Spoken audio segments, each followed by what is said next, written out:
තියෙන්නේ සාමාන්‍ය A4 paper එකක්. ඉතින් ඒකේ මට අවශ්‍ය උසට මම මේ විදියට color print out එක අරගෙන තියෙනවා.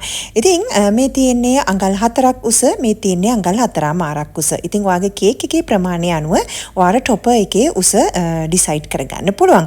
ඉතින් මේක ඇවිල්ලා සාමාන්‍ය half sheet එකක් කියලා අපි කියන්නේ. සාමාන්‍ය A4 paper එකක්. ඉතින් ඔයාට මේ විදියට photo paper එකේ වුණත් මේ print out එක ගන්න පුළුවන්.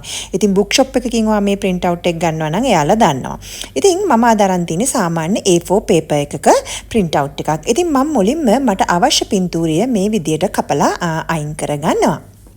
ඒත් එක්කම මේ තියෙන transparent sticker roll එක. ඉතින් ඕනම bookshop එකකින් ඔයාලට මේ sticker roll එක ගන්න පුළුවන්. පොත්වලට පිට cover දාන transparent sticker roll එක කිව්වහම bookshops වල ඉන්න අය දන්නවා. ඉතින් ලංකාවේ ඕන bookshop එකකින් ඔයාලට මේක ගන්න පුළුවන්. ඉතින් මම දැන් මගේ පින්තූරයේ උස ප්‍රමාණය අනුව කොටස් දෙකක් මේකෙන් කපා ගන්නවා.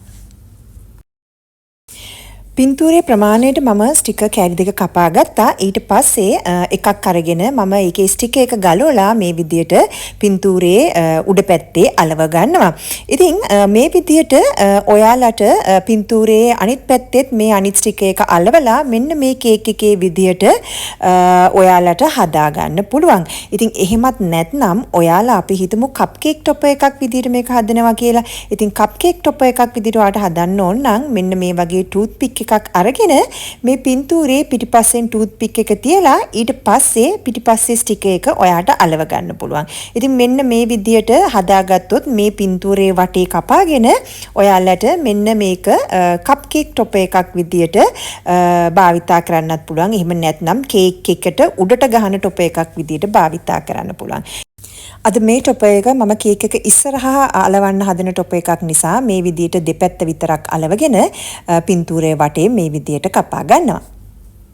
ඔයාලට අවශ්‍ය පින්තූරය ඉන්ටර්නෙට් එකෙන් ඩවුන්ලෝඩ් කරගෙන අවශ්‍ය ප්‍රමාණයට හදාගෙන මේ විදියට ඔයාලට ගෙදරදීම টොපර්ස් හදාගන්න පුළුවන්. ඉතින් මම මේ පින්තූරේ වටේ මේ විදියට කපා ගත්තා. ඊට පස්සේ මම මේක පිටිපස්සට වතුර ටිකක් ගාලා ෆොන්ඩන්ට් කෑල්ලක අලවලා තමයි මේක මම මෙන්න මේ විදියට මේ කේක් එකට අලවගෙන තියෙන්නේ. ඉතින් එතකොට මේ පින්තූරයට කිසිම හානියක් සිද්ධ වෙන්නේ නැහැ. මේ පින්තූරය ඔයාලා ෆොන්ඩන්ට් කෑල්ලක අලවලා කේක් එකට සම්බන්ධ කරන නිසා අයිසිං කේක් එකට උනත් යූස් කරන්න පුළුවන්, ෆොන්ඩන්ට් කේක් එකට උනත් යූස් කරන්න පුළුවන්. පින්තූරයට කිසිම හානියක් වෙන්නේ නැහැ. ඒ කියන්නේ අයිසිං කේක් එකකට ඔයාලා හදනවා නම් අයිසිං කේක් එකේ තියෙන අයිසිං නිසා මේ පින්තූරය තෙත් වෙන්නේ නැහැ.